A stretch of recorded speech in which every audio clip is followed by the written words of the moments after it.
विकासरत्न स्वर्गीय माजी मुख्यमंत्री विलासराव देशमुख यांच्या Manjara sugar industries private limited या साखर कारखान्यावर शेतकरी संघटनेच्या विविध मागण्यांसाठी बेमुदत आंदोलन सुरू करण्यात आले आहे। शेतकरी संघटनेचा मागील 200 रुपये मागील 200 रुपये मागील 200 रुपये मागील 200 रुपये मागील 200 रुपये कंचेश्वर नाव बदललंच पाहिजे। कंचेश्वर नाव कायम ठेवलं पाहिजे। कंचेश्वर नाव सभासद सभासद तुळजापूर तालुक्यातील कंचेश्वर कारखान्याने मागील वर्षी 2023-24 मध्ये प्रति टन 26 रुपये भाव दिला आहे।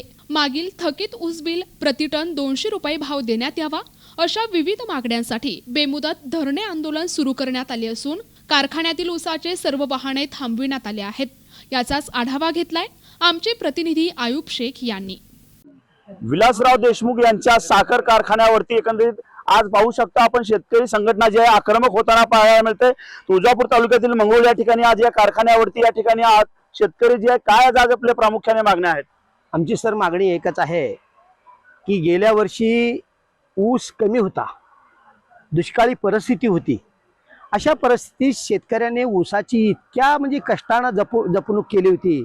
त्यामध्ये तुळजापूर तालुक्यामध्ये 4 गुळ कारखाने आहेत आणि 2 साखर कारखाने आहेत। 4 गुळ कारखान्यांनी 2800 रुपये पहिला हप्ता आणि अंतिम हप्ता दिलेला आहे। त्यामध्ये भाजपचे 3 कारखाने आहेत आणि एक शेतकऱ्याचा कारखाना आहे आणि 2 कारखाने आहेत, दोन्ही काँग्रेसचे कारखाने आहेत। एक तुळजाभवानी कारखाना, हा कंचेश्वर कारखाना। आणि गेल्या वर्षी सगळ्याच कारखान्यांनी पहिला आणि अंतिम 2800 रुपये भाव दिलेला आहे। शेतकऱ्यांचा रेटा काय होता की ज्यावेळेस कारखाना सुरुवातीला ज्यावेळेस आपले दिलीपराव देशमुख आले त्यावेळेस दिलीपराव देशमुख म्हणाले की मोळी टाकताना म्हणले की आम्ही सगळ्यापेक्षा 100 रुपये जास्त देऊ, मांजरा समूहाप्रमाणे भाव देऊ, असं ते स्वतः म्हणाले। मग आमचं म्हणणं आहे की शेतकऱ्यांनी भरभरून त्यांना ऊस दिला। एवढंच नाही, त्यांच्या कर्मचाऱ्यांनी कंचेश्वर कारखान्याच्या कर्मचाऱ्यांनी शेतामध्ये एक ना नाही 2दा 3 वेळेस साखर उतारा तपासून मूळ साखर उतारा तपासून 12 असेल तरच ऊस त्यांना नेलेला आहे। आणि सगळा ऊस त्यांनी कंचेश्वर कारखान्याने सगळा 86-032 671 ज्या ज्या व्हरायट्या उतारा जास्त देणार आहे त्या सगळ्या चांगल्या व्हरायटीच्या आणि 12 उतारा असला तरच ऊस त्यांनी घेऊन गेलेला आहे। असं त्यांचं साधारणपणे 5.5 लाख गाळप त्यांचं झालेलं आहे। आणि ज्यावेळेस त्यांना आम्ही दिवाळीला दसऱ्याच्या अगोदर त्यांना विचारायला गेलो आणि भानगड एक अशी आहे की या कारखान्याला मांजरा समूहाचा तिकडं जर कारखाना जामिंग झाला, तिकडे त्यांचे 8-10 कारखाने आहेत मांजरा कारखान्याचे, 2020 म्हणा, अमित म्हणा, मांजरा म्हणा, तर त्या कारखान्याला तिकडल्या शेतकऱ्याला त्यांनी 2800 रुपये भाव दिलाय। आणि इकडल्या शेतकऱ्याला काय शेतकरी या अडाणी आहेत, एकदम दक्षिण आफ्रिकेतल्या ते घाना सारख्या देशात, क्युबा सारख्या देशात, अडाणी सारख्या देशात असं त्यांना वाटलं। पण आमच्यावरती कृपा आशीर्वाद आमच्या आई तुळजाभवानीचा आहे। आम्ही शिकले सवरलेले शेतकरी आहोत, आम्ही एवढे अडाणी नाही। आणि तिकडल्या शेतकऱ्याच्या ऊसाला 2800 रुपये भाव दिला आणि आमच्या शेतकऱ्याला त्यांनी 2600 रुपये भाव दिला। एक तर त्यांनी साखर उतारा तपासून पाहिला। या आंदोलनात जे आहे शेतकऱ्यांचे नेते या ठिकाणी उपस्थित आहेत। भाऊ, काय एकंदरीत प्रामुख्याने काय परिस्थिती आहे? गेल्या वर्षी ही गरीब कारखाने असलेले गोल्ड पावडरचे कारखाने, यांच्याकडे तर दुनियाचं मांजरा ग्रुप एवढा मोठा आहे, इथे डिस्टिलरी आहे, सगळं यांचं मोठं एवढा कारभार असून इथल्या आमच्या शेतकऱ्याच्या तर अपेक्षा काय झाल्या माहिती आहे? मांजरा ग्रुप आल्यामुळं इथं आपल्याला इतर कारखान्यापेक्षा जास्तीचा भाव मिळेल आणि चांगलं झालं म्हणून सगळा शेतकरी आमचा सुखावला होता।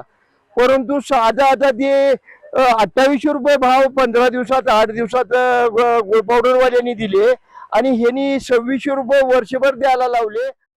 मांजरा परिवाराकडे गेल्यानंतर एक शेतकऱ्याला विश्वास होता की मराठवाड्यातला माणूस आहे आणि मोठा माणूस आहे, केंद्रामधले राज्यामधले बरीच पारितोषिक या साखर लॉबीमध्ये त्यांनी मिळवलेली आहे। आणि आम्हाला आनंद झाला सगळ्या शेतकऱ्याला की नक्कीच हा कारखाना आता मांजरामध्ये गेल्यामुळं आम्हाला चांगल्या पद्धतीचा भाव मिळेल, शेतकऱ्याला सुख लागल।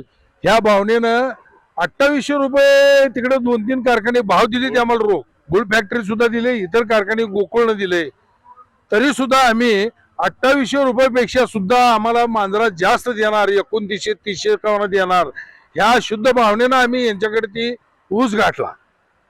आणि परिस्थिती अशी झाली की त्यांनी सगळ्याबरोबर 2600 रुपये दिले आणि त्यावर थांबलं. म्हणून आता हे आम्हाला शेतकऱ्याला जन आंदोलन उभारावं लागते आणि आमची 200 रुपये पदरात पाडून घ्यावं लागते. ह्याच्यासाठी आम्ही सर्व शेतकरी या ठिकाणी आलेलो. तुमची या ठिकाणी या तुम्ही आंदोलन करता, मागणी मान्य नाही झाली तर भूमिका काय असणार आहे? भूमिका काय असणार आहे? आता शेतकरी ती काय करू शकते? बेमुदत संप करू शकते, आंदोलन करू शकते, याच्यापेक्षा लोकशाहीतला दुसरा अधिकार काय? आत्महत्या बी करू शकतो. शेतकऱ्यावर सध्या परिस्थिती अवघड आहे. कुठल्या बी मेंटेनन्स शेतीचा खर्च जर काढला, 1 एकरामध्ये 5-10 हजार सुद्धा त्या शेतकऱ्याला राही नाही. तर काय मामा एकंदरीत तुमच्या यानंतरची भूमिका असेल? यानंतर आंदोलन राहील, चालूच राहील, कशा स्वरूपाचं आंदोलन वगैरे असेल? कशा स्वरूपाचं आंदोलन असेल? चालूच राहील. आम्ही शेतकरी जे आहे बेमुदत आंदोलन करण्याच्या तयारीमध्ये आहेत. मामा काय एकंदरीत येणाऱ्या काळात भूमिका असेल? आम्ही आमची 200 रुपये घेतल्याशिवाय आम्ही सोडणारच नाही, नाहीतर आम्ही इथंच कारखान्यावर रोजच धिंगाणा घालीत बसणार.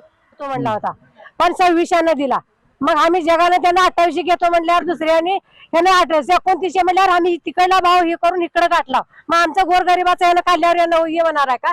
आम्हाला द्यावंच लागतंय त्यानं. काय एकंदरीत शेतकऱ्यांचे नेते म्हणून विलासराव देशमुख यांची ओळख होती. आज कारखान्यावरती आपल्याला आंदोलन करण्याची वेळ येते. काय एकंदरीत भूमिका? आमचं म्हणणं एकच आहे की मांजरा समूह म्हणजे एक ब्रँड तयार झाला होता या महाराष्ट्रामध्ये. मांजरा समूह आणि बैद्यनाथ कारखान्याचा गोपीनाथ मुंडेचा एक ब्रँड, अशी दोन्ही दोस्त होते. दोघांनी ब्रँड तयार केले होते वेगवेगळे. पण बैद्यनाथचा ब्रँड खलास झाला आणि त्या ठिकाणी मुंडे परिवाराचं राजकारण संपलं. या ठिकाणी जसा ब्रँड होता मांजरा कारखान्याचा, विलासरावांनी अथक प्रयत्न करून, कैलासवासी विलासराव देशमुखांनी अथक प्रयत्न करून हा ब्रँड तयार केलेला होता. पण आज कैलासवासी विलासराव देशमुखाच्या सुरुवातीच्या काळामध्ये राजकारणात जेव्हा त्यांनी एंट्री टाकली, तेव्हा ब्रँड तयार करून तिकडल्या भागात ते आमदारच नाही, त्याने आमदार तर झाले, पण मुख्यमंत्री झाले आणि केंद्रात मंत्री होते. त्यांचं वजन होतं फक्त या शेतकऱ्याच्या मांजरा समूहाच्या ब्रँड वरती. पण जेव्हा आमचे कैलासवासी विलासराव देशमुख या जगातून निघून गेले, तेव्हा आमचा हा ब्रँड हळूहळू कमी होत आज इतक्या थराला आलाय, खालच्या थराला आलाय की आम्हाला लाज वाटते. आम्ही विलासराव देशमुखचे कार्यकर्ते आहोत म्हणून आम्ही मूळ काँग्रेसचे कार्यकर्ते, पण आम्हाला आज लाज वाटते की कैलासवासी विलासराव देशमुखचे आम्ही कार्यकर्ते आहोत. पण त्यांचा मुलगा, त्यांची 2-3 मुलं किंवा त्यांचे बंधू, त्या जो मांजरा समूहाचा ब्रँड आहे, तो ब्रँड अगदी त्यांनी त्या ब्रँडला मूठ माती देण्याचा प्रयत्न करत आहेत. आमचं म्हणणं एकच आहे की मांजरा समूहामध्ये त्यांचे 8-10 कारखाने येते.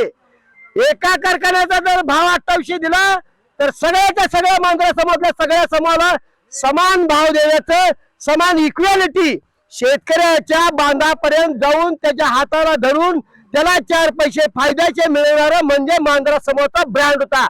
पण या त्यांच्या मुलांनी आणि त्यांच्या भावाने हा मांजरा समूहाचा ब्रँड नष्ट करण्याचा प्रयत्न करत आहेत. पण आम्ही तो ब्रँड नष्ट होऊ देणार नाही. आज आमचं म्हणणं एकच आहे की मांजरा समूहाला जो भाव तिकडे दिलाय तोच भाव जर दिला तर मग आमच्या आदरणीय कैलासवासी विलासराव देशमुखलाच मग आमची श्रद्धांजली असेल. जोपर्यंत पैसे मिळत नाहीत तोपर्यंत आमची लढाई ही कैलासवासी विलासराव देशमुखांच्या विचाराची लढाई आहे. त्यांच्या विचाराची लढाई आम्ही शेवटपर्यंत लढाई. जोपर्यंत 200 मिळत नाही तोपर्यंत आम्ही शेतकरी ठाम आहोत. एकंदरीत यानंतरचे आंदोलन कशा स्वरूपाचं असेल? आमचं आंदोलन हे कुणाला सांगून राहणार नाही, पण हटके आंदोलन असं आहे. आमच्या कैलासवासी विलासराव देशमुखांच्या ज्या मांजरा समूहाला जर ठेच लागत असेल, ती जर समजा नष्टबिष्ट होत असेल, संपत असेल, तर आम्ही शेतकरी त्याला संपू देणार नाही. हे अशा पद्धतीने त्याचं आंदोलन एकंदरीत जे आहे विलासराव देशमुख यांच्या नावावर जी कारखाना सुरू आहे, एकंदरीत आता शेतकऱ्यांच्या माध्यमातून शेतकऱ्यांच्या बाजू मांडणारे आता काँग्रेसचेच कार्यकर्ते एकंदरीत त्यांच्या मागण्यासाठी या ठिकाणी शेतकरी संघटनेच्या माध्यमातून जे आता आंदोलन करतात, आता यांच्या आंदोलनाला कितपत यश मिळणार हे आता पाहणं तितकंच महत्त्वाचं ठरेल. व्हिडिओ जर्नलिस्ट ताजुद्दीन सय्यद सह आयुब शेख, NTV न्यूज मराठी, तुळजापूर, धाराशिव.